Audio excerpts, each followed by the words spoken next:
Hello everyone, this is doctor Abdal. Welcome back to my YouTube channel learn with doctor Abdal. So आज का हमारा topic है central limit theorem. इससे पहले मैंने वीडियो बनाई थी पॉपुलेशन सैम्पलिंग पर। आई होप आपने वो वीडियो देखी होगी, क्योंकि अब ये सारी की सारी जो वीडियो आने वाली हैं वो सैम्पलिंग पर ही बेस्ड हैं। तो सेंट्रल लिमिट थ्योरम समझ लेते हैं कि ये क्या होती है। तो हमारे पास सबसे पहले पॉपुलेशन गिवन है, और पॉपुलेशन का आपको मीन गिवन है, वो है म्यू, और उसका वेरिएंस गिवन है या स्टैंडर्ड डेविएशन कह दो, स्टैंडर्ड डेविएशन गिवन है। तो मीन गिवन है आपको और उसका स्टैंडर्ड डेविएशन गिवन है।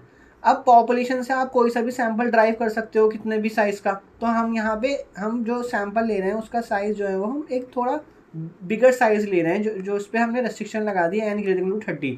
मतलब कि सेंट्रल लिमिट थ्योरम जो है वो एक बड़े सैंपल के लिए अप्लाई होती है जिसका सैंपल साइज़ बड़ा हो।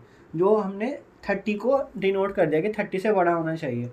नेक्स्ट, अब अगर हमारे पास सैंपल है जिसका साइज n>30 है, तो सैंपल का कुछ मीन होगा।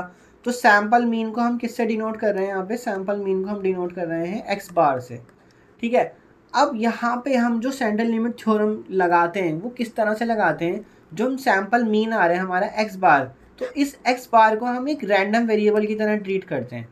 ठीक है। अब रैंडम वेरिएबल आपने पढ़ा होगा। रैंडम वेरिएबल क्या होता है? अगर मतलब रैंडम वेरिएबल जो भी होता है वो हमेशा किसी ना किसी डिस्ट्रीब्यूशन को फॉलो करता है। जैसे कि आपने पढ़े हैं डिस्ट्रीब्यूशन, जो आपने अभी तक पढ़े होंगे मेरी वीडियोस में, वो है जैसे कि binomial distribution, Poisson distribution, normal distribution. वैसे तो और भी डिस्ट्रीब्यूशन होता है, लेकिन हमने जो अभी वीडियोस में पढ़े हैं वो ये है। तो हमारा कोई रैंडम वेरिएबल है वो एक डिस्ट्रीब्यूशन को फॉलो करता है हमेशा। ठीक है। अब हमने क्या करा, हमने सैंपल मीन को भी, हमने सैंपल मीन जो था हमारा एक्स बार, उसको एक रैंडम वेरिएबल की तरह ट्रीट कर रहे हैं हम सैंपल मीन को। तो वो भी एक डिस्ट्रीब्यूशन को फॉलो करेगा, और वो किस डिस्ट्रीब्यूशन को फॉलो करेगा? वो करेगा नॉर्मल डिस्ट्रीब्यूशन को फॉलो। और उस नॉर्मल का मीन तो म्यू ही होगा, लेकिन उसका वेरिएंस क्या होगा? सिग्मा स्क्वायर बाई एन होगा। ठीक है। तो एक्स बार जो आपका सैंपल मीन है, तो हम एक सैम्पलिंग डिस्ट्रीब्यूशन बना रहे हैं उसका। एक्स बार का सैम्पलिंग डिस्ट्रीब्यूशन क्या है? मैं लिख देता हूँ यहाँ पे, क्योंकि ऊपर लैंग्वेज में भी अगर आप पढ़ोगे तो वो यही लिखा हुआ मिलेगा आपको। Sorry, language sampling distribution. तो सैम्पलिंग डिस्ट्रीब्यूशन जो एक्स बार का है वो है ये नॉर्मल डिस्ट्रीब्यूशन। बस उसका मीन क्या है? वो है म्यू, और वेरिएंस क्या है? सिग्मा स्क्वायर बाई एन है।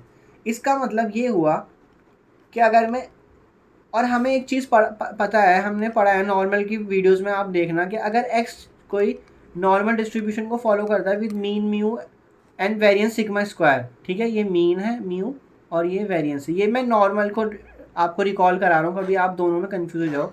तो x minus mu by sigma जो कि z बन जाता है आपका, वो फॉलो करता है normal distribution with standard normal distribution को, विद पैरामीटर 0 1। मतलब उसका म्यू 0 है और स्टैंडर्ड डेविएशन 1 है। तो हमने क्या करा यहाँ पे? म्यू माइनस करा और सिग्मा से डिवाइड करा। तो अगर मैं एक्स बार में से म्यू माइनस करूँ, जो कि यहाँ पे दे रखा है आपको, इस वाले म्यू को मैं माइनस कर दूँ, और डिवाइड कर रहा हूँ मैं किससे?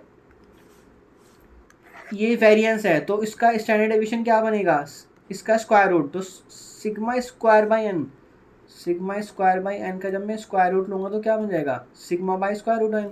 तो मैंने यहाँ पे उसी से तो डिवाइड करा इधर। तो ये किसको फॉलो करेगा? According to central limit theorem standard normal distribution को फॉलो करेगा। तो ये आपकी सेंट्रल लिमिट थ्योरम है। तो ये यहाँ पे हमारा मेन कॉन्सेप्ट किस चीज़ से रिलेटेड है? वो सैंपल से ही रिलेटेड है, और नेक्स्ट नॉर्मल डिस्ट्रीब्यूशन से। तो आपको ये दोनों चीज़ें पता ही है, सैंपल क्या होता है और नॉर्मल डिस्ट्रीब्यूशन। आई होप आपने मेरी प्रीवियस वीडियोस में पढ़ा होगा। तो और स्टैंडर्ड नॉर्मल की वैल्यूज़ को कैसे हम सॉल्व करते हैं, मैंने कैलकुलेटर से भी करना बताया था। मैं आगे यूज़ करूँगा, तो आप अब कंफ्यूज मत होना। मैं आपको पहले ही बता दूँ, कैलकुलेटर में मैंने पी, क्यू और आर से करना सिखाया था। पी का मतलब होता था क्यूमुलेटिव, मतलब z less than some value a। Q का मतलब होता था 0 to z, और आर का मतलब होता था ग्रेटर देन z। तो ये मैंने कैलकुलेटर से भी करना सिखाया था, और आपको मैंने टेबल से भी करना सिखाया था, जो आपको स्टैंडर्ड नॉर्मल टेबल एग्ज़ाम में भी दी जाती है, और आपको पता होगी स्टैंडर्ड नॉर्मल टेबल कैसी होती है। उसमें से हम वैल्यू देखना भी मैंने आपको उसके क्वेश्चन कराए हैं। तो अब आगे जो हम इस पे बेस क्वेश्चन करने वाले हैं सेंट्रल लिमिट थ्योरम पे, वो नॉर्मल पे ही जाके फंसेगा आपका हमेशा। तो आपको नॉर्मल अच्छे से आना चाहिए, तभी आप सेंट्रल लिमिट थ्योरम अप्लाई कर पाओगे। तो आप उसे टेबल से भी करना सीखो, मैं बार बार बता रहा हूँ आपको, टेबल से भी करना सीखो और कैलकुलेटर से भी आप इजीली कर सकते हो। कैलकुलेटर से तो मैंने बहुत इजी करके बता दिया था, आप उसकी वीडियो ज़रूर देखना। सो फर्स्ट क्वेश्चन देख लेते हैं। फर्स्ट क्वेश्चन क्या है हमारे पास, consider sample of size n is equal to 30 from the population describe by the probability function. तो अब आपका जो पॉपुलेशन है वो एक प्रोबेबिलिटी फंक्शन से डिस्क्राइब किया जा रहा है, तो हम उसका मीन और वेरिएंस तो इसी प्रोबेबिलिटी फंक्शन से निकाल सकते हैं। फिर वो पूछ रहा है फर्स्ट पार्ट में, approximate probability that the sample mean is between x 3.1 and 3.5, ये बताना है आपने। तो सबसे पहले तो मैं आपको ये बता दूँ, आपका जो वेरिएबल है वो क्या क्या वैल्यू ले रहा है, 2 3 5। कहाँ से पता लगा, देखो P2 पे वैल्यू ले रहा है 0.4, तो मैंने उसकी वैल्यू लिख ली 0.4, ये प्रोबेबिलिटी है उसकी। देन 3 पे क्या वैल्यू ले रहा है 0.5, और 5 पे क्या वैल्यू ले रहा है, वो 5 पे वैल्यू ले रहा है 0.1। तो आपको याद होगा कि जो मीन निकलता था वो कभी भी किसी रैंडम वेरिएबल का कैसे निकलता था, एक्सपेक्टेशन ऑफ एक्स। अगर डिस्क्रीट है तो x इंटू पी एक्स करके निकलता था। आप मेरी एक्सपेक्टेशन वाली भी वीडियो जाके देख सकते हो, प्लेलिस्ट में मिल जाएगी एक्सपेक्टेशन एंड वेरिएंस, तो वहाँ पे आप सीख लेना इसको डिस्क्रीट और कंटिन्यूस के केस में हम कैसे एक्सपेक्टेशन निकालते हैं। तो summation x into P x मतलब x को उसकी प्रोबेबिलिटी से मल्टीप्लाई करना है, तो 0 into 2 into 0.4 plus 3 into 0.5 plus 5 into 0.1, इसको आप ऐड करना तो ये वैल्यू बन जाएगी आपकी 2.8। ठीक है, नेक्स्ट वेरिएंस, मैं ये किसके लिए निकालूं, पॉपुलेशन के लिए निकालूं, क्योंकि आपको पॉपुलेशन क्या ही दिया है, from the population describe by the probability.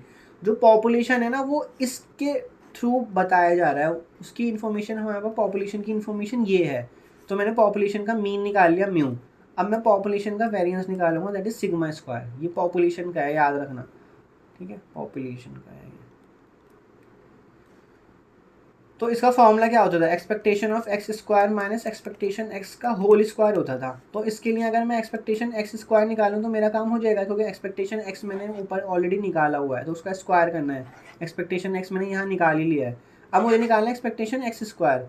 तो उसका फॉर्मूला होता है, अगर मैं डिस्क्रीट का केस में कर रहा हूँ काम, तो x square into P x, मतलब जो एक्स वैल्यू दे रखी हो आपको ऊपर, उसका स्क्वायर करके उनकी प्रोबेबिलिटी से मल्टीप्लाई करना है। तो मतलब 2 स्क्वायर इंटू 0.4, 3 स्क्वायर, मतलब उसकी कोरेस्पॉन्डिंग प्रोबेबिलिटी से मल्टीप्लाई करना है। प्रोबेबिलिटी का स्क्वायर नहीं करना है, सिर्फ एक्स का स्क्वायर करना है। ठीक है, प्लस 5 स्क्वायर इंटू 0.1। ये समझ जाओ आपके एक्सपेक्टेशन क्या होता है। एक्सपेक्टेशन अगर एक्स क्यूब पूछ लिया जाए आपसे तो ये होगा summation x cube into P x, ये एक फॉर्मूला होता है। ठीक है, एक्स की पावर 4 पूछा जाएगा तो वो एक्स की पावर 4 हो जाएगा। आई होप आपको एक्सपेक्टेशन ऑफ एनी वेरिएबल समझ आ गया हो। आप इवन पॉलिनोमियल का भी एक्सपेक्टेशन निकाल सकते हो, क्योंकि आपको x x square x cube x की पावर 4 ये सब निकालना आ गया है। तो एक्सपेक्टेशन ऑफ एक्स स्क्वायर आप सॉल्व करना तो ये आएगा 8.6। अब मुझे निकालना था वेरिएंस सिग्मा स्क्वायर, वो था expectation of x square minus expectation x का होल स्क्वायर।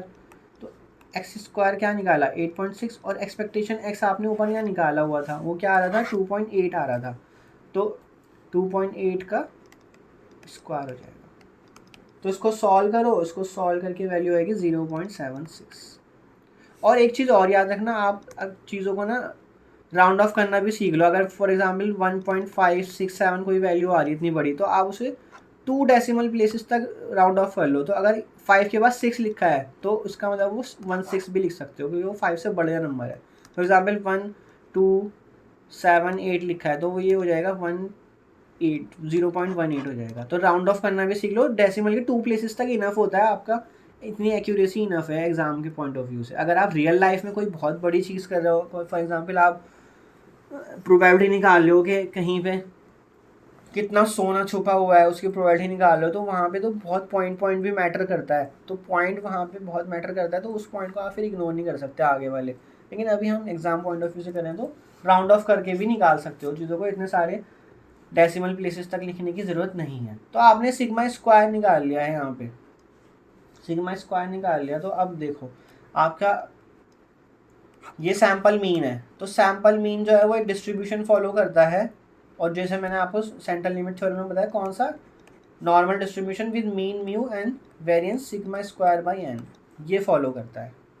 तो इसका मतलब आपको म्यू तो पता ही है, म्यू की वैल्यू 2.8 है, और मुझे चाहिए sigma by square root n चाहिए। तो अगर सिग्मा स्क्वायर की वैल्यू क्या आ रही है 0.76 आ रही है, तो सिग्मा की वैल्यू क्या आएगी, इसके स्क्वायर रूट कर लो, तो सिग्मा की वैल्यू आ जाएगी आपकी इसका स्क्वायर रूट करके जो भी वैल्यू आ रही है, तो वो आप यहाँ पुट कर दो 0.76 और square root of n. N की वैल्यू क्वेश्चन में क्या दे रखी है, पढ़ो क्वेश्चन को, sample size of n is equal to 30 दे रखा है, तो 30 आएगा यहाँ। तो इसको सॉल्व करना, इसकी वैल्यू बन जाएगी आपकी 0.159। ठीक है, अब वापस से इसमें इसको नोट करो, मैंने पीछे क्या बताया था, अगर x बार फॉलो कर रहा है नॉर्मल को, तो x bar minus mu divide by sigma by root n किसको फॉलो करेगा, नॉर्मल विद पैरामीटर 0 को करेगा। ठीक है, यहाँ तक अब हम आ गए, हमने म्यू भी निकाल लिया और सिग्मा बाई रूट एन भी निकाल लिया, सिग्मा बाई रूट एन भी निकाल रखा है और म्यू भी निकाल रखा है। अब फर्स्ट पार्ट देखो इस क्वेश्चन का, फर्स्ट पार्ट क्या कहता है, approximate probability that the sample mean is between 3.1 and 3.5, ये निकालना है आपने। 3.1 एंड 3.5, तो इसको करने का तरीका क्या है भाई, ये है आपने इसमें से मीन माइनस करना है और वेरिएंस से डिवाइड करना है, सिग्मा बाई रूट एन से डिवाइड करना है, मतलब सॉरी वेरिएंस से नहीं, स्टैंडर्ड डेविएशन से। ठीक है ना, सिग्मा बाई रूट एन है, क्योंकि वेरिएंस इसका सिग्मा स्क्वायर बाई एन है, ये वेरिएंस है, तो इसका स्टैंडर्ड डेविएशन क्या होगा, इसका स्क्वायर रूट होगा, that is sigma by root n. तो this is less than x bar minus mu sigma by root n. मैं ये इस वाले क्वेश्चन में एक एक चीज़ लिख के दिखा रहा हूँ ताकि आपको आइडिया हो जाए। 3.5 minus mu divide by sigma by root n, तो ये मैंने कर लिया, सारे को एक तरह से लिख के दिखा दिया आपको। अब इसमें वैल्यू पुट कर दो, 3.1 माइनस म्यू, म्यू की value 2.8 and sigma by root n क्या ऊपर आ रहा था 0.159 लेस देन जेड, इसको जेड मानो और 3.5 माइनस म्यू डिवाइड बाई 0.159, तो ये क्या बन जाएगा आपका, इसको माइनस करना, आप सब्ट्रैक्ट करना और डिवाइड करना, 1.89 less than Z less than 4.40। अब ये मैंने आपको जैसे कहा था, ये क्वेश्चन बन गया है नॉर्मल डिस्ट्रीब्यूशन का। तो अगर आपने नॉर्मल डिस्ट्रीब्यूशन की मेरी वीडियो अच्छे से नहीं देखी है, जो कि मैंने बहुत बड़ी वीडियो बनाई है, उसमें सारी चीज़ें कवर करी हैं, आप वो करो अच्छे से, तभी आप आगे के नॉर्मल के क्वेश्चन कर पाओगे। और ये नॉर्मल डिस्ट्रीब्यूशन आपको हर जगह आएगा, हर जगह परेशान करेगा अगर आपने नहीं करा है। तो इसको करने के बहुत सारे तरीके हैं, आप जिस मर्जी से चाहे कर लो। तो मैं इसको ऐसे कर रहा हूँ, z less then 4.40 minus z less then 1.89, मतलब कि आपसे किसके बीच में पूछा जा रहा है, 1.89 और 4.40। तो मैंने 4.40 से पहले का जो एरिया है उसमें से माइनस कर दिया 1.89 से पहले का एरिया, यही करा है मैंने यहाँ पे, अगर आप देखोगे तो। ठीक है, अब इसकी वैल्यू आप क्यूमुलेटिव टेबल से भी देख सकते हो या फिर कैलकुलेटर से भी देख सकते हो। क्यूमुलेटिव टेबल से देखना चाहो तो वहाँ से कर लो अगर एग्जाम में आपको जो दी जाएगी, वरना कैलकुलेटर में जाना, जो मैंने आपको वीडियो दिखाई थी उसमें पी वाले में वैल्यू डालना, पी में 4.40 डालोगे तो आपको वैल्यू मिल जाएगी इजीली। तो 4 पे वैल्यू अप्रॉक्सीमेटली 1 आएगी, बहुत 1 के बहुत ज़्यादा नज़दीक होगी, मतलब 0.99999 इस तरह से कुछ वैल्यू होगी। और 1.89 पे वैल्यू आएगी 0.9706, तो 0.0294। सो आई होप मुझे नॉर्मल की चीज़ें बताने की ज़रूरत नहीं पड़नी चाहिए आपको, आप अब नॉर्मल की चीज़ें खुद से ही करना।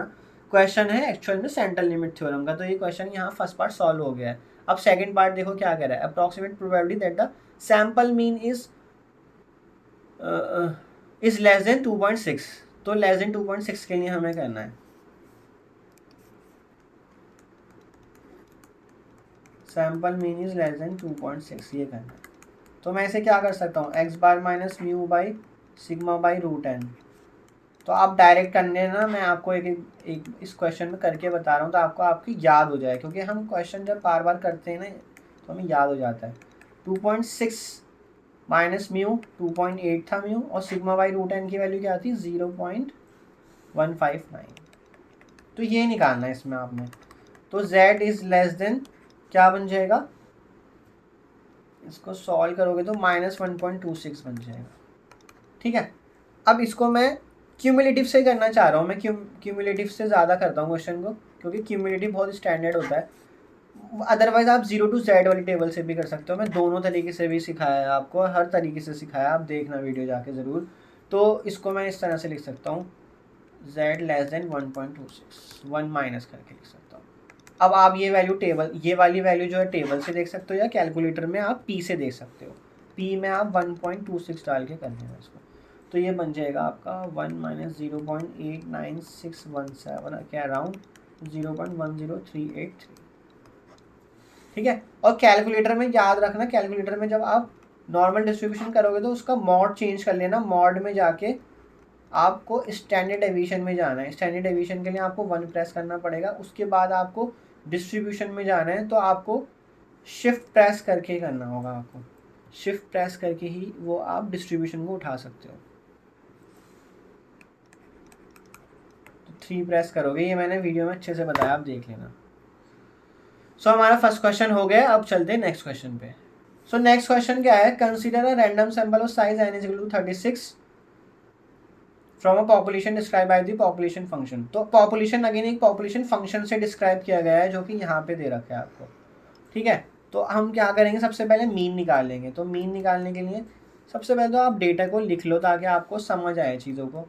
तो मैं आपको लिख के दिखाता हूँ। एक्स की वैल्यू 1, 2 और 4 ली गई है, और 1 पे प्रोबेबिलिटी 0.2, 2 पे है 0.5, 4 पर है 0.3। तो आपको म्यू निकालना है, म्यू का मतलब है एक्सपेक्टेशन ऑफ एक्स निकालना है, इसका मतलब है summation x into P x निकालना है।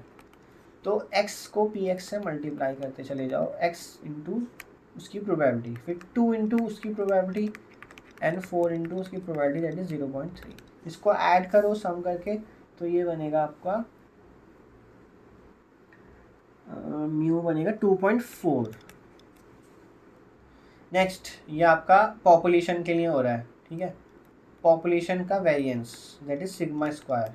तो expectation x square minus expectation x का होल स्क्वायर, ये फॉर्मूला होता है, बट उसके लिए मुझे एक्सपेक्टेशन एक्स स्क्वायर चाहिए। तो वो क्या होगा, summation x square into P x होगा।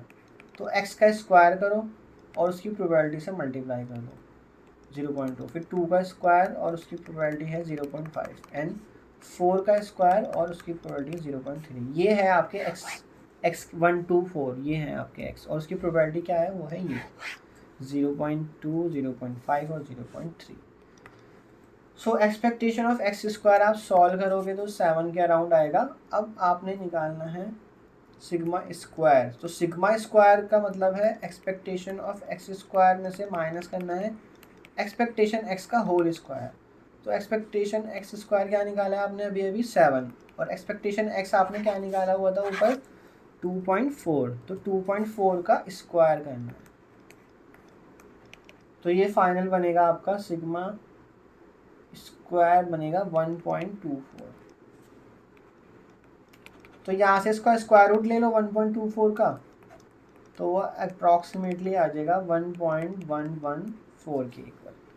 तो यहाँ पे आपने सारी चीज़ें निकाल ली, म्यू और सिग्मा की बहुत ज़्यादा रिक्वायरमेंट होती है।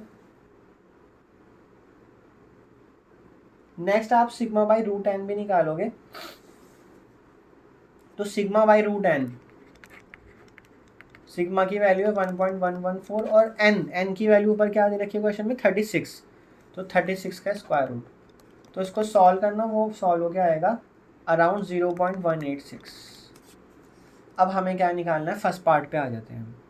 The probability that the sample mean lies between 1.8 and 2.4, 1.8 and 2.4 ये निकालना है हमें। तो हम क्या करेंगे इसमें से 1.8 minus mu by sigma by root n less than x bar minus mu sigma by root n 2.4 minus mu and sigma by root, ये करेंगे हम। तो 1.8 माइनस म्यू करो, म्यू की वैल्यू थी 2.4, और सिग्मा बाई रूट एन क्या आया 0.186 आया, less than Z less than 2.4 minus 2.4 करोगे तो वो 0 ही बन जाएगा। इसको तो करने की ज़रूरत नहीं है, 0 ही बनेगा। तो ये आपका आ जाएगा -3.23 less than Z less than 0। अब आप इसको करने के बहुत सारे तरीके हैं, आप चाहो तो इसको 0 टू जेड वाली टेबल से डायरेक्टली कर सकते हो, और क्यूमुलेटिव से करना चाहते हो तो z less then 0 minus z less then -3.23 से कर लो। अब z लेस देन 0 की वैल्यू आप बता ही सकते हो इजीली 0.5 होगी, क्योंकि 0 के लेफ्ट और राइट पे जो एरिया होता है वो 0.5 होता है। और इसको लिखने के लिए आप ये लिख सकते हो, या मैं बताऊं तो इसको आप कैलकुलेटर से भी कर सकते हो डायरेक्टली। कैलकुलेटर में आपको p माइनस 3.23 डालना है बस, ठीक है। डिस्ट्रीब्यूशन में जाके PQR वाला जो आपका था कॉन्सेप्ट फंक्शन, तो उसमें p को यूज़ करना है, क्यूमुलेटिव वैल्यू देता है वो आ जाएगी 0.006, ठीक है। और एक चीज़ और याद रखना, कैलकुलेटर में वैल्यूज़ ना कभी कभी इस तरह से दी होती हैं 6 इंटू 10⁻⁻4, तो उसको सॉल्व करना आना चाहिए आपको, वो यही बनेगा। देख लेना उसको एक बार कि यही आ रही है कि नहीं आ रही। तो 0.5 माइनस करो और ये बन जाएगा 0.4994, ठीक है। तो ये आपका फर्स्ट पार्ट हो गया। यहाँ पे सेकंड पार्ट क्या है, probability that the sample mean is greater than 2.6। तो ग्रेटर देन 2.6 के लिए करना है अब आपने सैंपल मीन x बार ग्रेटर देन 2.6। तो याद रखना लेस देन और ग्रेटर के सिंबल में कंफ्यूज मत होना, जो पूछा गया है वही बताना है आपने। तो ग्रेटर देन 2.6 माइनस 2.4 एंड क्या था आपका सिग्मा बाई रूट एन की वैल्यू थी 0.186। तो ये हो गया z ग्रेटर देन,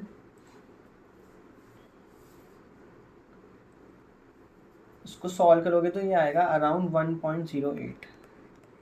अब z ग्रेटर देन के लिए पूछा जा रहा है, तो आप देखो कैलकुलेटर में जाना, PQR में से r पे वैल्यू डाल देना, r 1.08 डायरेक्टली। और अगर आप क्यूमुलेटिव से करना चाहते हो, उसे क्यूमुलेटिव वाली टेबल से करना चाहते हो अगर, तो इसको आप लिख सकते हो 1 minus probability of z less then 1.08, तो उससे भी आ जाएगा।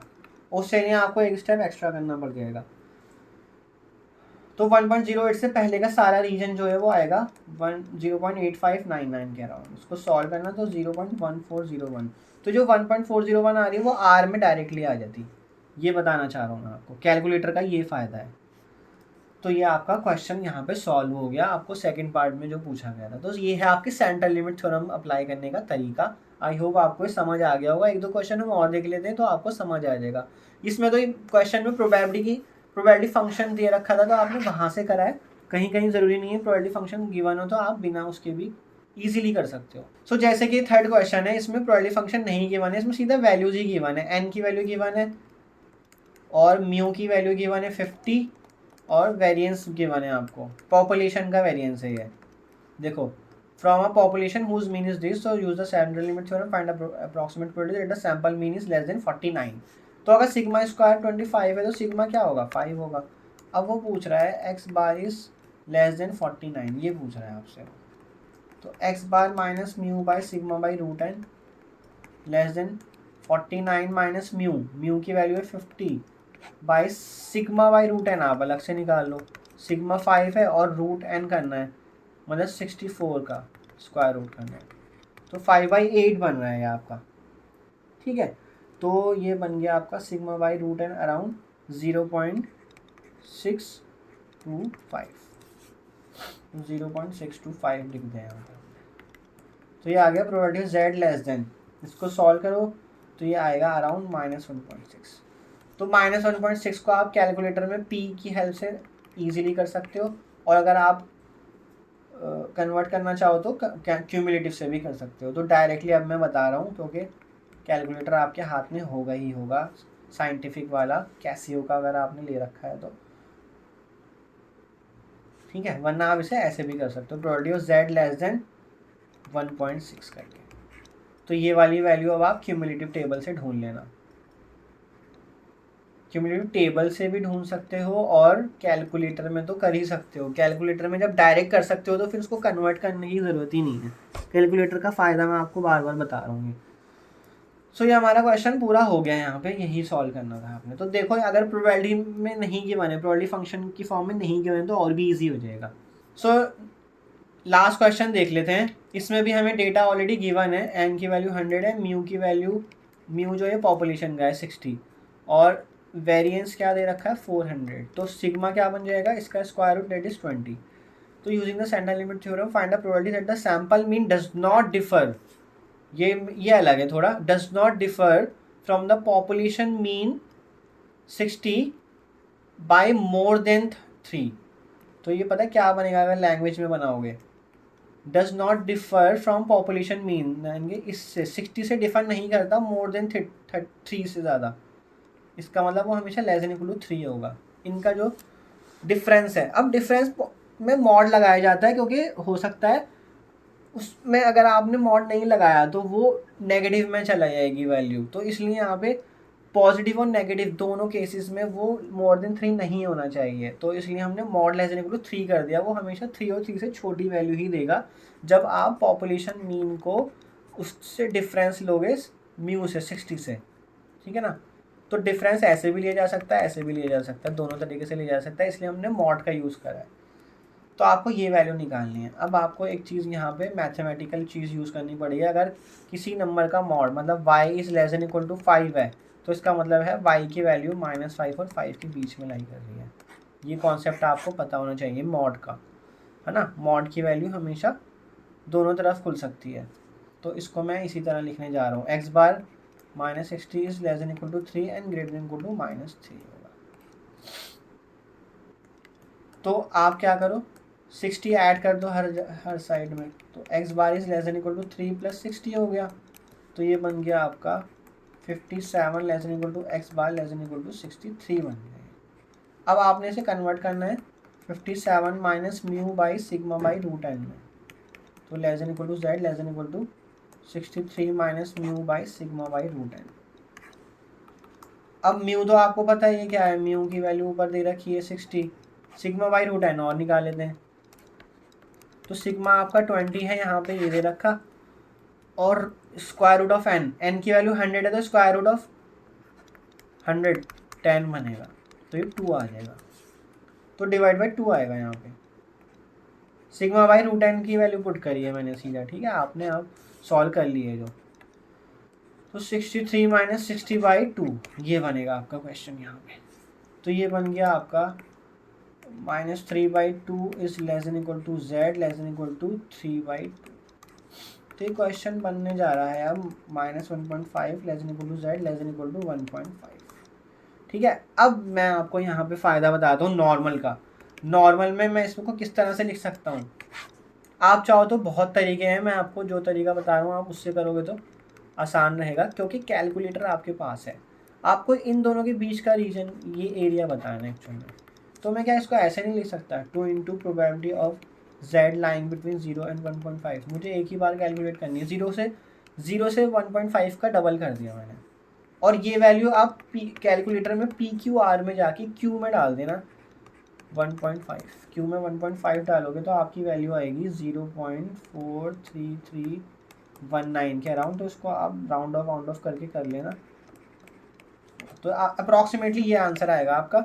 और डेसिमल की अगर आपके फर्स्ट सेकंड प्लेस तक भी ठीक है ना तो आपका आंसर ठीक माना जाता है, इसमें कोई दिक्कत नहीं है, ठीक है। फॉर एग्जांपल 2.34 आंसर आ रहा है किसी चीज़ का और आपका आ रहा है 4.35, तो कोई बात नहीं, सही है, लेकिन डेसिमल से पहले गलती नहीं होनी चाहिए। अगर 2.34 आ रहा है और 3.34 आ रहा है फिर तो गलत है आपका आंसर। डेसिमल के बाद चल जाता है, डेसिमल से पहले नहीं चलता है। सो आई होप आपको सेंट्रल लिमिट थ्योरम का कॉन्सेप्ट समझ आया होगा। मैंने आपको डिफरेंट टाइप के क्वेश्चन कराए हैं। फिर हम आपको नेक्स्ट वीडियो में मिलते हैं। प्रैक्टिस करिए, मैथ्स बिना प्रैक्टिस के नहीं आती है, क्योंकि हमारे हाथ का और माइंड का हमेशा एक कनेक्शन रहता है। वो हाथ हमें माइंड को समझा सकता है, ये एक बहुत बड़ी साइकोलॉजिकल चीज़ होती है। जो हमारा हाथ कर रहा होता है वो हमारा माइंड समझ रहा होता है, जो हमारा माइंड समझ रहा होता है वो हमारे हाथ से करवा रहा होता है। तो इसलिए आपको मैथ्स में प्रैक्टिस की बहुत ज़रूरत होती है, उसको करिए। फिर मिलते हैं नेक्स्ट वीडियो में। Thank you so much.